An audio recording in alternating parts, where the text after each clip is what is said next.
Welcome everybody back.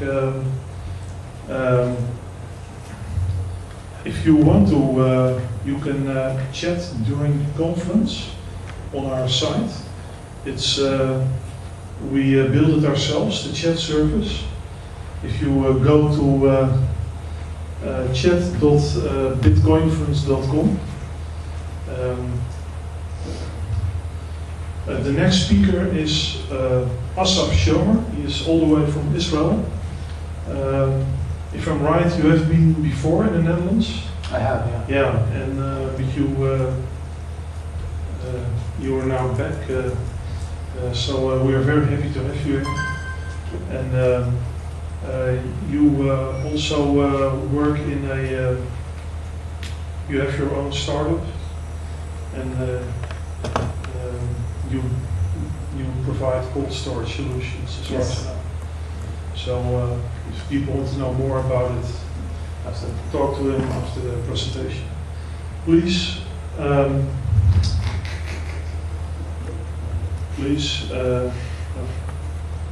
This is the Google presentation software. Please a big applause for Assaf Shomer about the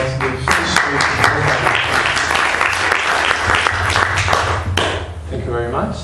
So I'll be talking about a paper that I wrote about, which is essentially about the mathematics behind mining, or some aspect of the mathematics behind mining. And the title is On the Face Space of Block Hiding Strategies. And the interesting thing is, as we will see, is that there is some wiggle room in the Bitcoin protocol, and it's interesting how miners can sometimes take advantage of that. And as was said, my name is Assaf Shomer. This is my email. Okay, let's continue. Let's see, is this the right direction? Technology again. Okay, good. What's going on? I wanted to be here. Okay, sorry. So I wanted to start by showing this image from Blockchain Info, which shows the relative hashing power of various mining entities. As you can see, there is a big unknown portion to it. And basically the size of the pie is how much hashing power each miner entity has. And it is interesting to analyze what miners can do once they have a lot of hashing power. So everybody knows about the 51% attack, which is that once a miner has more than 50% of the hashing power of the network, then that miner can basically rewrite the ledger of transactions. But as has been shown in the literature previously, and as we will discuss today, even if you have less hashing power, you can do all kinds of tricks. And I heard once that it's a good idea to start presentations with a nice image. Here's a nice image, and the point of this image is that this is, by the way, called the Mandelbrot fractal, and the point of this image is that even though it is it's extremely beautiful and extremely complicated, and as you know, if you focus in it, it is self-similar. All this image essentially comes from examining the solutions of this very, very simple equation that is written up there. So the lesson is that sometimes very, very simple rules can lead to very complex behaviors. And of course, basically this will be one of the morals from the analysis that I will present. That even though the Bitcoin protocol is in essence pretty simple, there is some complicated emerging behavior that we need to investigate as a community. So if you're a miner, I don't know if there's any miner here in the audience, but hi. So I think miners can be interested in the content of that talk for various reasons. One of them is that there is actually, we're discussing ways in which doing all kinds of tricks with mining can increase the profit. But of course, there's also the flip side of understanding what miners can do in order to increase their profit and how that might affect the entire Bitcoin ecosystem if many miners decide to do that. So those are all interesting questions. Bitcoin is, in my opinion, at this very early stage, so it's still the Wild West, and there is a lot of unknown, and I think there is a lot of room for more research in that area. So let's continue. I want to say a few words about me, so that you know. So, as Bas was mentioning, I actually used to live here in the Netherlands. So I have a PhD in physics, and the last 2 years of my PhD I was actually visiting. So I was doing the work in Ufa, which is a few tram stops away, and we were living in Rotterdam back then, and that was a lot of fun. So that was 2002, 2004. So I'm very happy to be back in the Netherlands, where everybody speaks perfect English. Then after finishing my PhD, I moved to the States. We moved to the States. I did a postdoc, and then after one postdoc, I left academia and I went into high tech. I worked as a product manager and as an analyst. And 2 years ago, me and my family moved back to Israel, and since March 2013, I've been involved increasingly with Bitcoin. Currently, I have a small startup which aims to provide Bitcoin cold storage solutions using a Raspberry Pi as an offline computer. And I also recently started working as a developer for Bits of Gold, which is Israel's largest Bitcoin exchange. And the purpose of this talk is basically to focus on explaining the result of the paper that I published in February of this year with this title. So this is the plan for the talk. I'm basically going to first present the main results so that you know where we're heading. Then I'm going to provide some background. And I think anybody in this audience that is not a miner or maybe is not familiar with the ins and outs of the protocol might find this section interesting because it basically provides a high-level overview of how Bitcoin works. And even though many of you might already know it, I sort of had to go over the main points so that I can build to the argument that are presented in the paper. Then we'll talk about the motivation for the calculation, finally the derivation of the result, and the summary. So let's start with the main result. The main result is identifying regions in, actually this is, okay, let me start from here. So I'll be talking about two parameters that you can characterize miners by. One of them is the hashing power, which is the vertical axis in this diagram and is denoted by Q. So it's between 0 and 1, and it's essentially the portion of the pie that you hold as a miner. Okay? So if you have half the pie, half the hashing power, then it's 0.5. And the other parameter, and here I'm using the notation that were used by the authors of the Selfish Miners paper, is gamma, and that's the connectivity of the miner. That's a less well-defined or harder to measure parameter that basically says, in case I find a block and I publish it to the network, how many of the miners are going to follow and work on my block in case there is a competing block. So we'll go over that in more detail, but that's basically the two parameters that define a miner. And then the question is, okay, what is the best mining strategy out of a couple of strategies that I'll be discussing to use in each place. And we will see that when you do the calculation, there emerges an interesting structure in this phase space or parameter space, where in some regions the best way is to follow Satoshi's original mining strategy. And in other regions, there are other strategies that are more beneficial. So that's basically the main goal. And let me again, I'm making this mistake of pressing the wrong button. So if I go one slide back,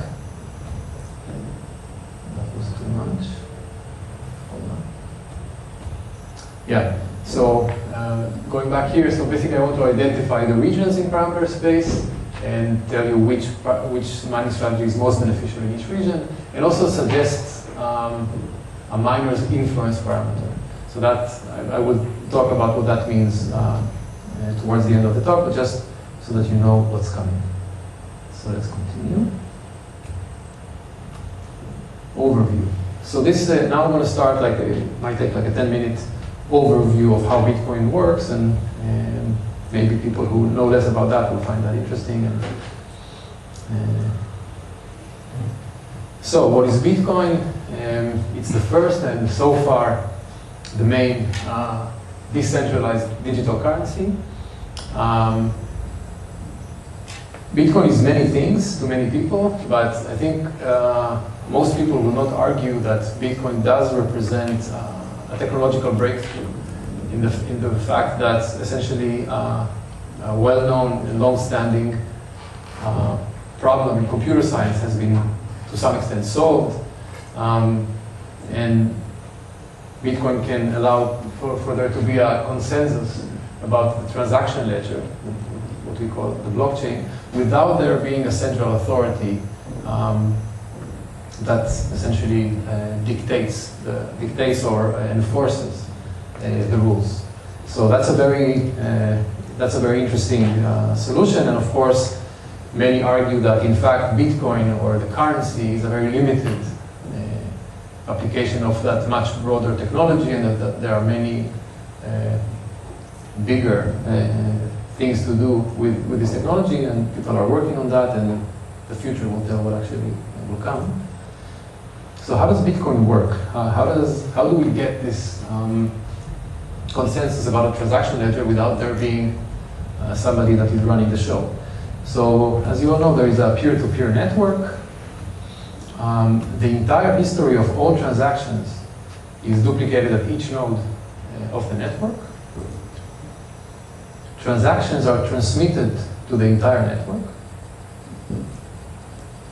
And transactions are independently validated by each node. So you don't have to trust the central authority to tell you what transactions are legal or not. Each node can do its own validation. Nodes independently attempt to bundle transactions into blocks. So this set of lines is supposed to represent transactions that are recent transactions. Nodes are trying to create a block. The trying is, that's why the line is dotted. And in order to generate a valid block, you need to invest computing power, and that's called proof of work, and that's what miners do. And when you manage to find a valid block, and now you see if somebody managed to find a valid block, I noted that by the dotted line becoming solid. So let's say that this node at the bottom has managed to find a red block. If you manage to find a block, you get rewarded with Bitcoins. So that's an incentive to mine. And of course, the more computer power you have, the better chances you have of finding a block. And new blocks are immediately transmitted to the rest of the network. And why is it called a blockchain? The reason that the ledger is called a blockchain is because blocks references their predecessors. And again, just as before, there is no central authority that verifies that a block is good. There are a set of rules, and each node can verify for itself whether a block is valid or not. And once a new valid block is transmitted and is being validated and accepted by the nodes of the network, nodes, according to the protocol, are supposed to shift their mining effort to the head of the chain. So again, they're trying to bundle new transactions into blocks, referencing the now new block as the previous one. An important aspect is that block creation is random. Basically, it's a brute force search for a solution. And because of that, and because there is no central authority that is issuing blocks, it is possible that more than one node of the network manages to find a valid block. So let's look at this situation. So let's say that the node in the bottom managed to find a red block and transmits it to the network. And then the other node is finding an orange block and transmitting that to the network.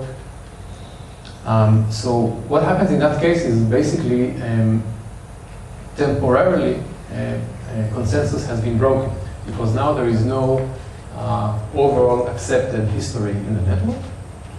So for example, the node in the bottom and nodes that received the block that was transmitted by it first and accept it as the valid blockchain, they see the history as blue, purple, red, while the other node sees, and again the derivative nodes, they will see the history temporarily as blue, purple, orange. And that's called a bifurcation or a fork in the network. However, the consensus is restored quickly when a new block is found on top of one of the branches. So then the rule is that the longest chain is the valid chain. That's a rule that every node can verify independently. And again, consensus has been verified, and the longest chain is now the accepted history of transactions. So the blockchain is the longest branch of the block tree. So basically the structure is not really a chain. It is really a tree where the blockchain is the longest branch of it. And it is important to note that a node and the set of bundled transactions in that node that are part of the history at a certain point. For example, let's look at at one of those, the rightmost yellow orange node here. At a certain point in time, it is part of the accepted ledger of transactions, but a little bit later on, that can change, because now the longest branch is this bottom branch. And at that moment in time, there is another set of blocks that constitute the correct ledger. So it is important to understand that the solution of the blockchain for having a decentralized ledger without a decentralized ledger comes with a price, and there is a hint at what the price is in that picture. So the price is that the state of the ledger is basically subject to probability. And consensus may temporarily be broken. So there is no, we said that there is a consensus about the ledger without a central authority, so one should caution and say that, well, that consensus is there most of the time, but not all the time. Moreover, interestingly enough, transactions in the ledger, and actually in the entire ledger, is never final, never ever final. So in the strict mathematical sense, it is always possible that a transaction that occurred, that is considered part of the history of transaction at one point, is going to be revoked later on. And of course, another important aspect of this probabilistic aspect of the ledger, probabilistic behavior of the ledger, is the fact that it is part of the definition of this architecture that a so-called 51% attack is possible, namely, by the way, 51 is just a funny name to more than 50.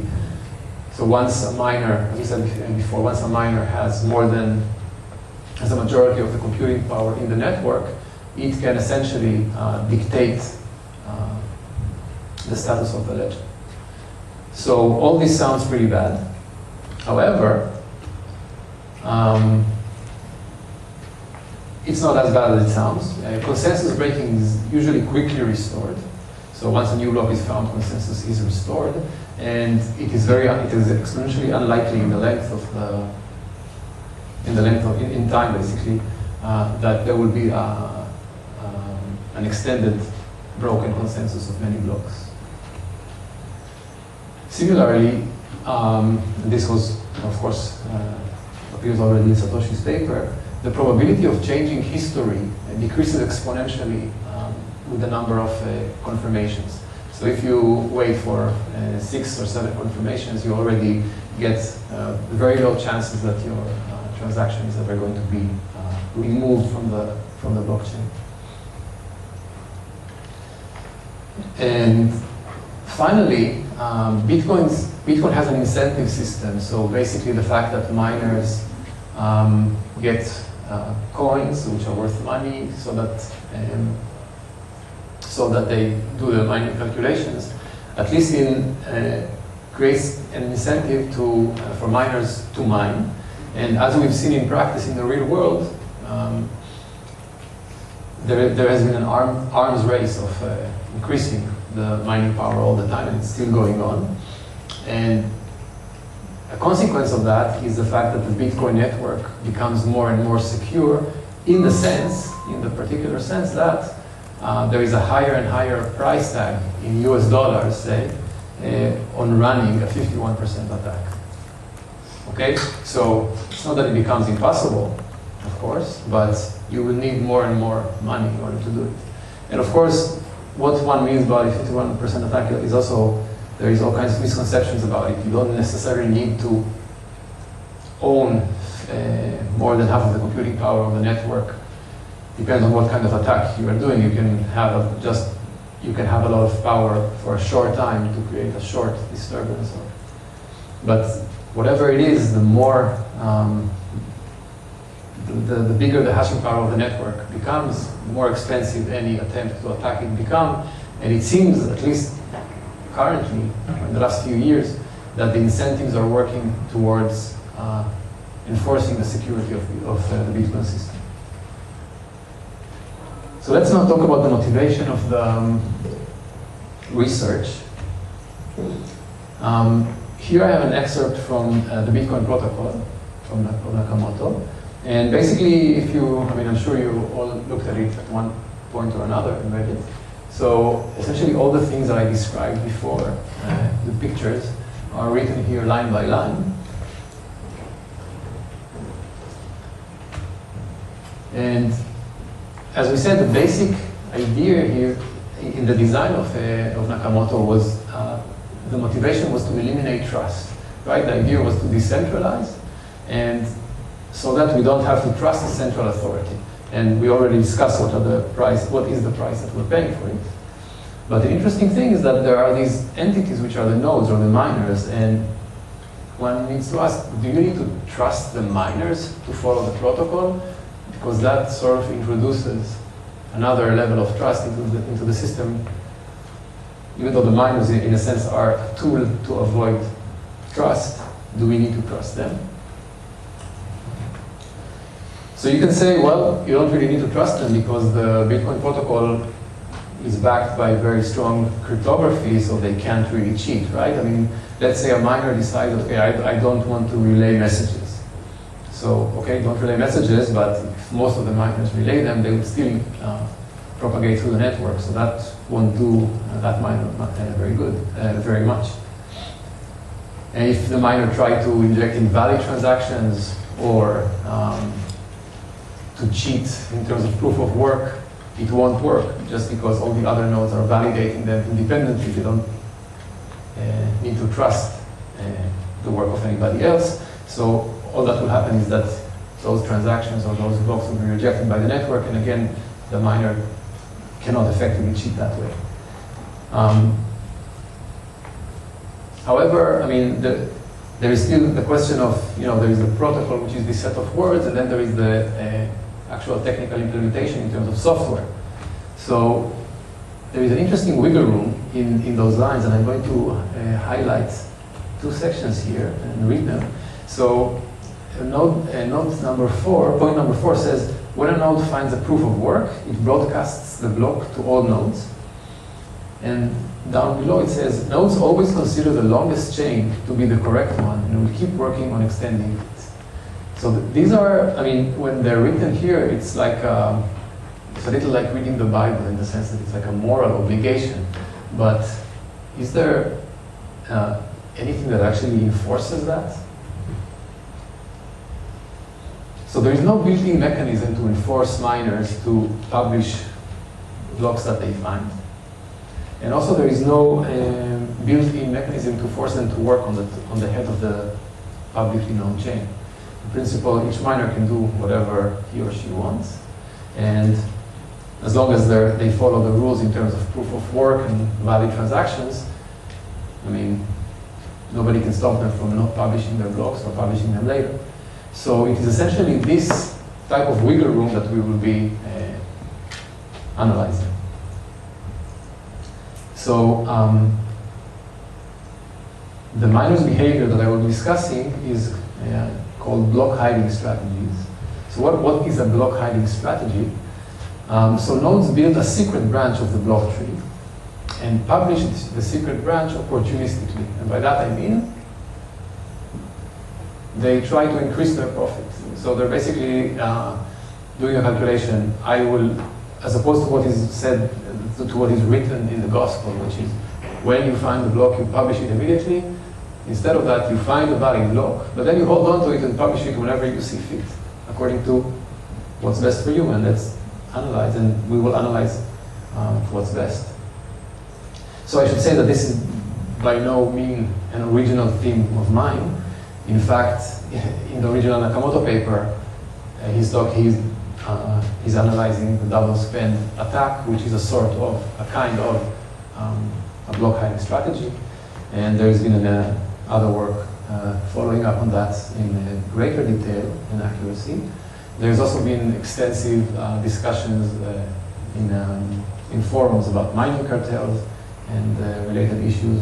And what motivated me to look into this in more detail was the Selfish Miners paper by Eyal Gun-Sirel from Cornell.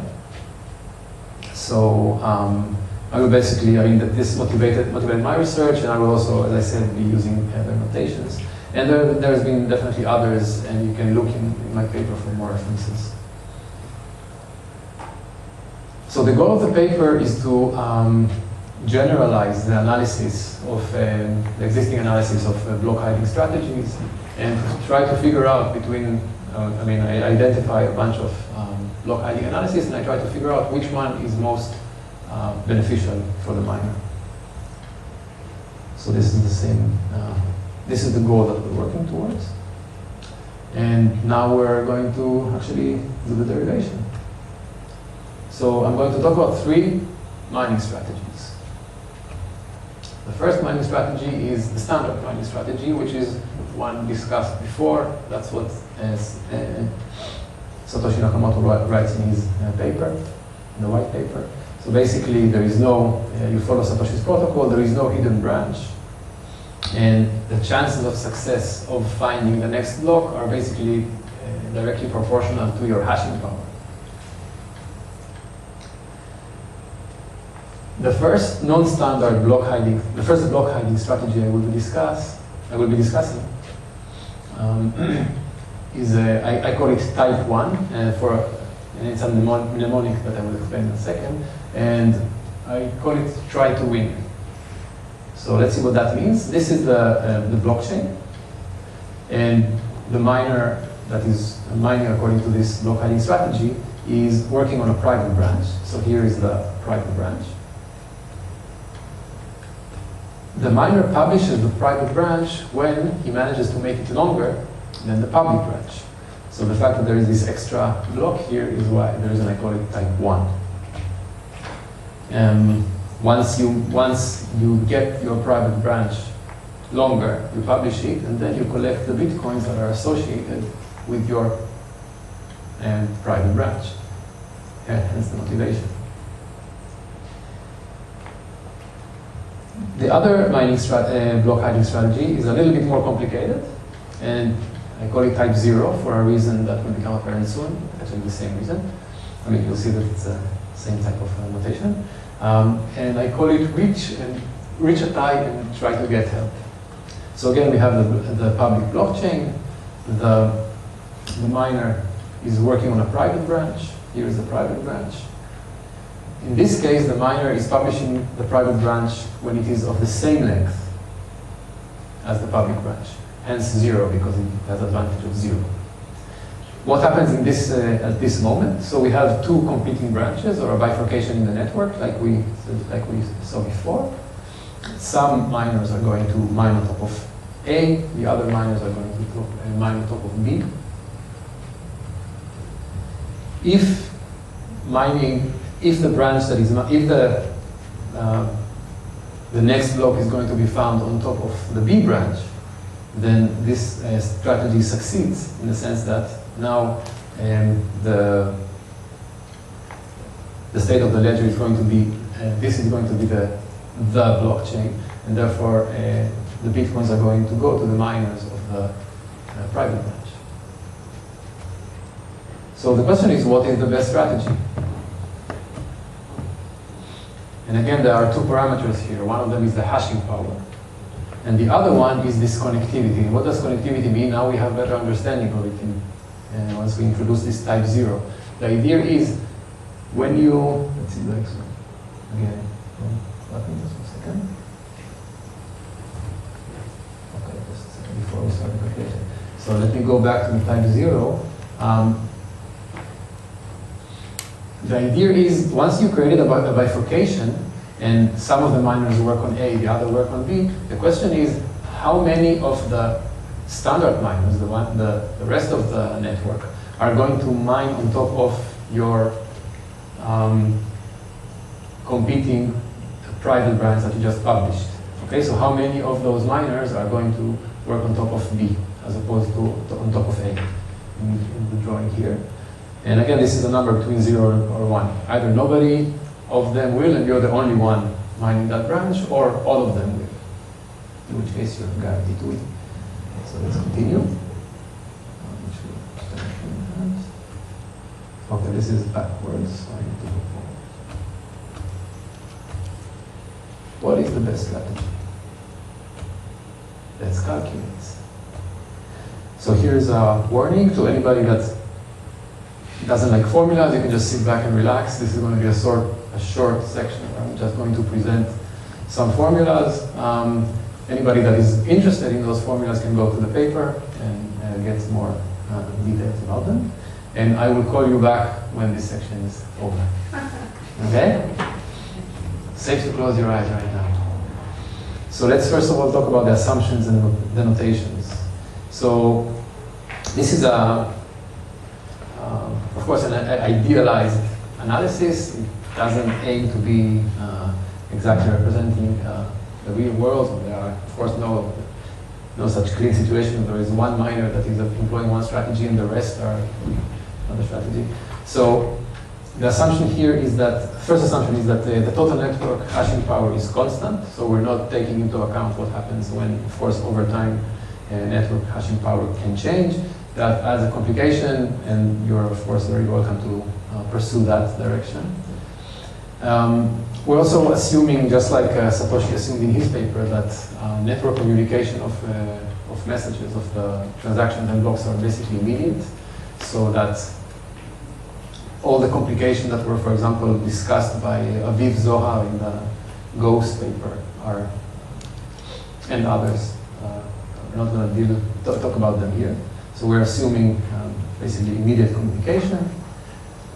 Then, as we said before, Q is this parameter between 0 and 1, which is the part of describing the hashing power, the relative hashing power of the miner that is employing the block hiding strategy. So basically, it is part of the cake on the pie chart, and the rest of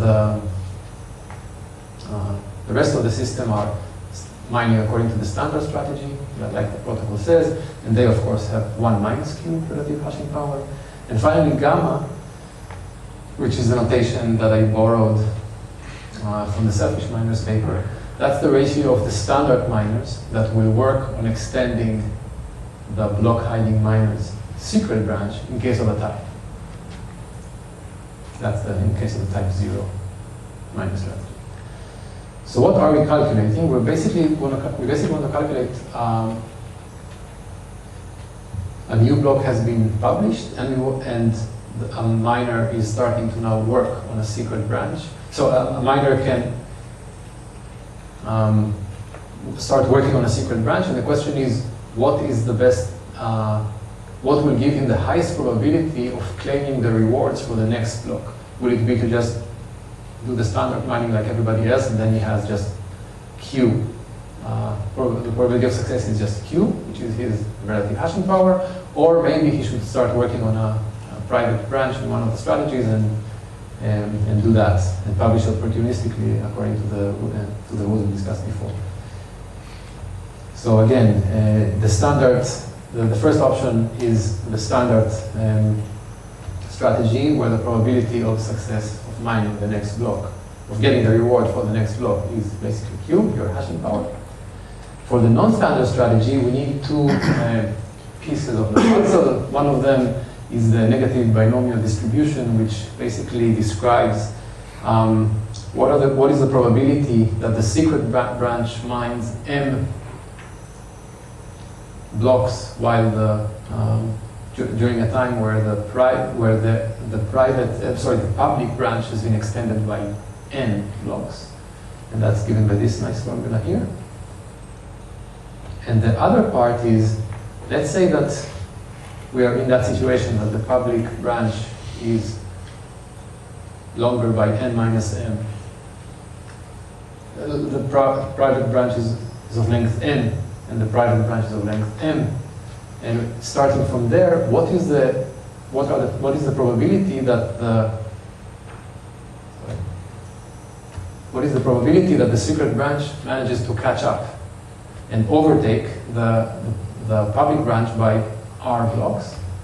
So it's this situation. So you manage to overtake and go further by R blocks. And this is given by, it's a pretty easy calculation, and it is given by what's called a Markov chain. And this is the formula that you get. And now in order to actually do the calculation, so for example, for type 1, what you need to do is sum over all possible n's, the lengths of the private branch, and multiply that by the probability that once you get to that point, the private branch manages to actually win by 1. So this is this one there. And you can look for the details of the derivation in the paper, but basically most of the terms of this infinite sum are 0, and what you get is this nice looking formula. And let's plot that formula. When you plot it, this is, in the plot here you see on the x-axis is the miners, the block hiding miners hashing power, Q. And in the y-axis is the probability of success of that strategy, or basically the probability of success of claiming the reward for the next block. And we see an interesting thing. First of all, as expected, if the hashing power of the block hiding miner exceeds 50%, then of course the probability is 1. That's just the 51% attack. And if it is less than that, then it follows this curve, and you see that this curve has an interesting behavior. By the way, the blue curve is the standard probability, which is just Q. So you see that if the hashing power of the block hiding miner is small, it is actually better to mine according to the standard strategy. But once it exceeds a certain threshold, and that threshold is this interesting number that comes out of the formula, which is 1 minus 1 over the square root of 2, which is a little bit less than 0.3. At that point, the game flips, and now it is better for that miner to not use the standard protocol of Satoshi, but to start using type 1, the type 1 strategy, mine a secret branch, and publish it when it is longer than the public branch. Now we'll do a similar analysis for type 0. The formula in this case is a little bit more complicated, essentially because there are two steps. You need to first reach a tie, and then try to win given that tie. So basically I'm trying to tell you why these parameters are here, but you can look for the details in the paper. It is interesting for you formula-oriented people that in the second part of the formula, which calculates the probability of once you get to a tie, what's the probability to win, what goes in there is not Q, but Q effective. And what is Q effective? That's basically, why is it, I didn't say what P was, so P is 1 minus Q, it's the rest of the network. So it's Q plus gamma times 1 minus Q, and what that means is Q, your hashing power, and gamma, portion of the rest of the network, 1 minus Q. Okay, so that's basically the collective hashing power of people that are trying to extend what used to be the secret branch. So again, for more details, look in the paper. This is what this parameter QC means. And again, the interesting thing is to plot it and look at it. So what do we see in that plot? Again, the axes are the same. The blue straight line is the standard probability. The orange is type 1. I hope you can see it there between the green and the red lines. And of course, this is now a plot of a two-dimensional function. So what I did here is just plotted it with respect to various values of the parameter gamma. And again, you see interesting behavior. So when gamma is 0 or very small, you see that the curve is below the orange curve of type 1. Once gamma becomes bigger,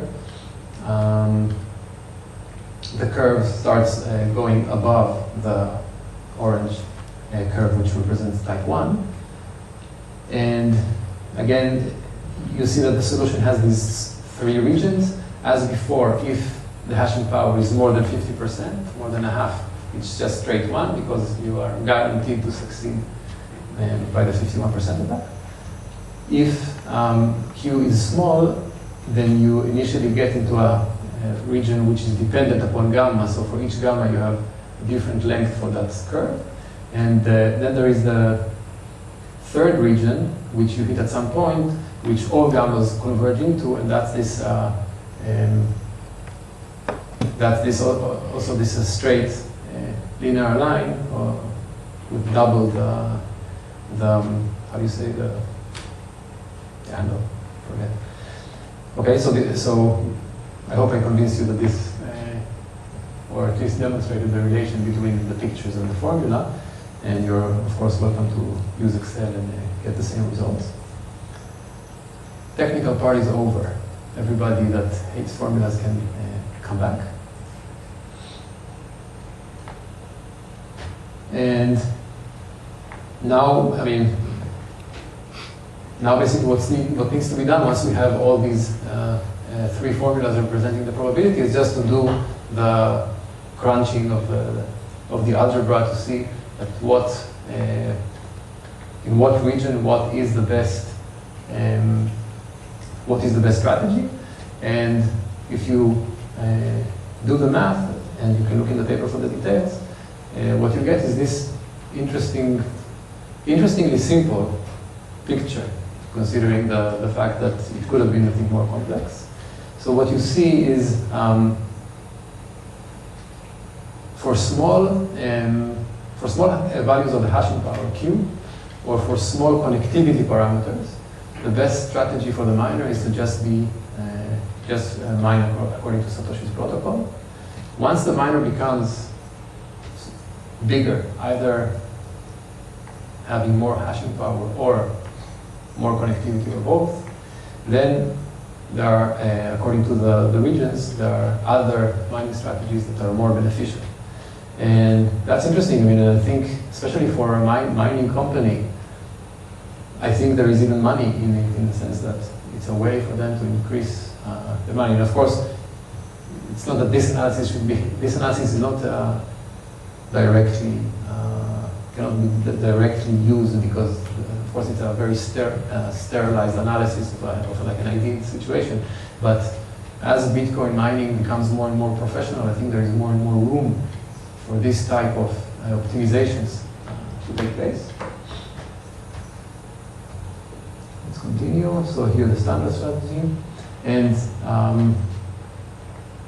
finally, I wanted to mention, first of all, that something that is less clear in that diagram is that the entire region above the Q equal to 1/2 is a region where, even though type 0 is the most beneficial strategy in there, it is important to note that they have a 100% chance of success.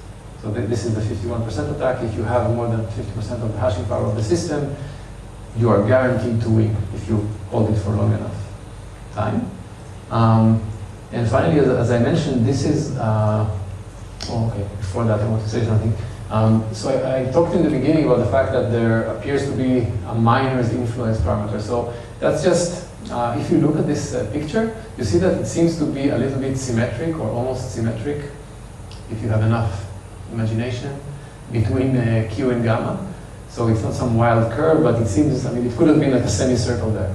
And so it seems like how big you are in terms of when, so many people would say centralization is dangerous because once a minor becomes too big, he or she can start employing these non-standard strategies which have at best unknown or at worst bad consequences for the network. So therefore we should keep them small. So what is small? Of course small can be just small hashing power or small in terms of connectivity, but we see that hashing power and connectivity seem to be standing on almost equal footing, at least in this quantitative analysis here. And one wants to identify some kind of a distance in this Q gamma space as the minor's influence. And I'm just saying that this rough symmetry between them is perhaps not surprising, because basically gamma reflects how many minors are helping you to mine. So basically, it's a similar thing. But still, I mean, I found it interesting. I mean, this curve could have been much more tilted towards, say, Q. And yes. Is there also a vertical line with 100% chance of success? There is also what? A vertical line. Vertical line. The gamma bigger than 1/3, is that the same thing as 100% success? So the gamma bigger than 1/3 is not, no, there's not 100% success. No, it's not 100% success, it just tells you that in this region, this is what, this curve, yeah, let me go back one slide. The answer is no. Okay, thank you. And it's a very good question. And this line is not a line differentiating between less than 100% and 100% success, but it is the line that is differentiating between the two regions where the standard strategy is better than type 0 strategy. Okay, it's strictly that. So it comes from this analysis of which strategy is better. Yeah, very good question.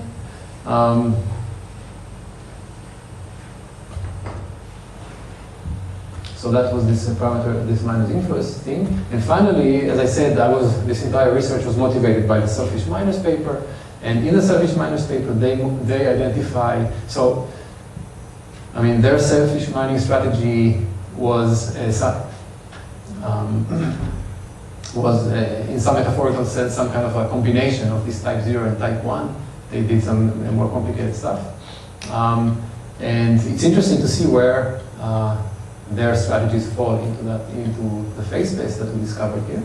And in the selfish miners paper, they identify this region of parameter space where Q is smaller than 1/3 and bigger than this curve here, where the selfish mining strategy is beneficial. And I just wanted to show you where this region is. It's the region that is enclosed between the two blue lines in this phase space. So let's continue. So basically, this is the end of the derivation, and we are left just with the summary. So I think the summary is once minors become too big, and by too big, if you need a ballpark estimate, then 1/3 seems to be roughly the estimate because it's 1/3 in gamma. It's a little bit less than 0.3 in Q space in the Q direction. Once they have more, about 1/3 of their influence in terms of hashing power or connectivity, they can start employing strategies which increase their profits by hiding blocks and publishing them opportunistically. Hashing power and connectivity seem to be on roughly equal footing. So there is this funny symmetry, almost symmetry there, rough symmetry. And finally, it's an interesting question whether this is good or bad. I mean, I don't know if you noticed, but during this talk I was using very neutral terms. I was using the word strategies. And other works that were doing research in this about a similar question was using much more morally charged terms like selfish mining or cartel mining or something like that. And the reason I chose that perspective is that what's beautiful about Satoshi's protocol is the fact that it removes the need to trust. So if we remove the need to trust by placing miners, but then we need to trust the miners or tell them you're behaving selfishly, or start calling them names if they don't try to increase their profits, it seems to be a little self-defeating. So I think it's interesting to investigate the protocol and to see what happens to the parameter space of the protocol, and assume, under the assumptions that miners are selfish, and not selfish necessarily in a bad way, right? I mean, you go to work because you want to earn money, and that's a selfish thing, right? I mean, you don't go to work and just do it for nothing. So similarly, I think it is reasonable that if there is wiggle room in the protocol, miners will try to use it in order to increase the profits, and therefore it is our job as a community to investigate what can happen, and if there are disastrous things that can happen, try to find solutions to them. And I know that there are many people, including in Israel, that are working on all kinds of smart mining protocols that are supposed to mitigate some of those threats. But it's an interesting, like a meta-protocol question of what really happens, because, for example, we see that even though this possibility of selfish mining already exists, first of all, I think in practice it's very hard to employ. We didn't talk about practice here at all. We just talked about, very high-level, idealized mathematical analysis. I think in practice it's much harder to employ. But there is a set of incentives here that is also not captured by the mathematics, right? I mean, if a miner undermines, starts using starts using a mining strategy that increases his profit in the short term, but then causes some kind of instability in the network, and then in the long term he might lose. So there is, again, a set of incentives here, which is very complicated, and it, at least up to now, seems to me to be working in a direction of keeping the system stable. But the future might tell another story. Thank you.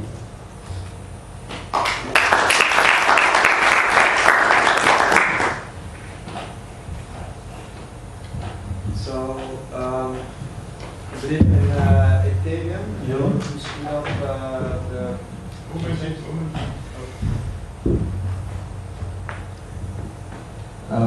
In Ethereum, I believe, inspired by the Ghost paper, they include stale blocks as articles.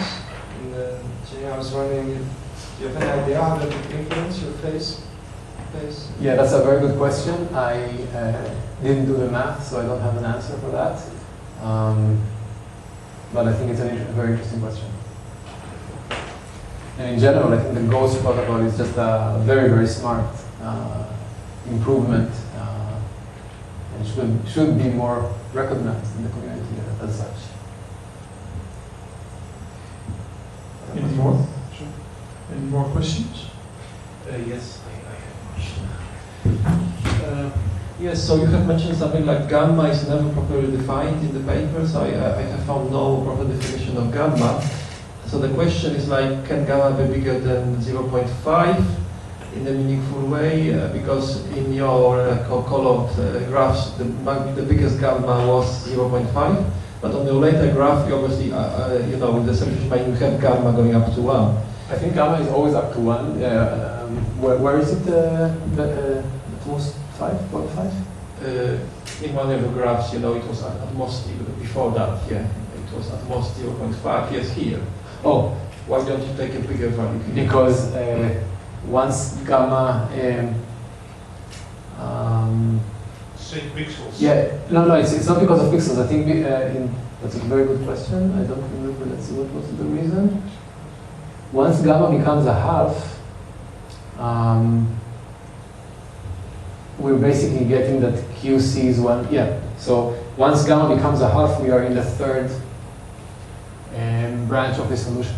So QC, just plug in 1/2 here, and QC is 1/2.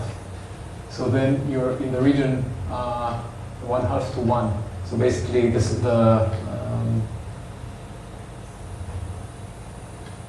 yeah. So it's a degenerate subspace of the solution space where you don't have the second branch, and you just have essentially the third branch. So just nothing interesting is going to happen. There are all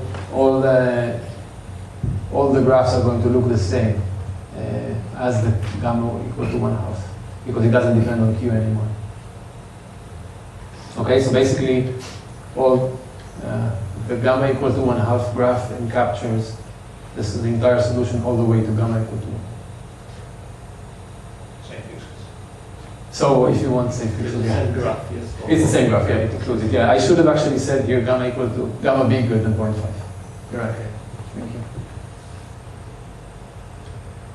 Are there any more questions?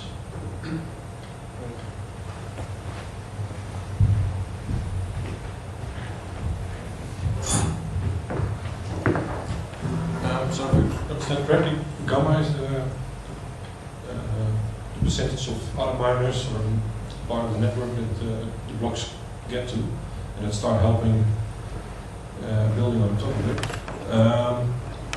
But for a miner, it's very difficult to determine or try to influence this gamma, because it's as soon as one miner broadcasts to the whole network, then gamma is going to be one eventually, I guess. Unless there's another block. Yeah, that's the point. Yeah. We're talking about the situation when there is a tie, so when there is another Yeah. block, right? Because you're building a secret branch, there is already a public branch, so we're talking about a situation where there is a bifurcation. Yeah. And gamma, and you're right that gamma is not something that the miner necessarily has control over, but it's more complicated than that, because first of all, mining pools, in some sense, I mean, it depends on, are you calling the entire pool one miner, or if not, because if you're dealing with them as separate miners, then the one that controls the pool has, I guess does know, you know that all the miners that work with you are going to mine your block, so you actually have basically something. Q is already You're right. including Q as well. You're right, Yeah. you're right. Of course, there are other meta answers to that, like you can, I don't know, you can bribe, or not bribe is a bad word, but you can maybe pay other miners or give them some kind of financial incentive to mine your block in a certain situation. I don't know, there are all kinds of, the real world is an interesting thing. So I agree that it's something that is less well defined and the miner has less control over. I mean, Q, you can just buy machines, and Yeah. gamma is more difficult, but it's still a number.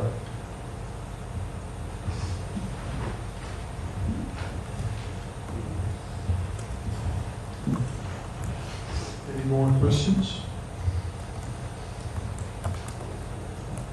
Okay, then Assaf, thank you for giving your presentation on the phase space of block heading strategies. Very welcome. Please, a big applause for Assaf.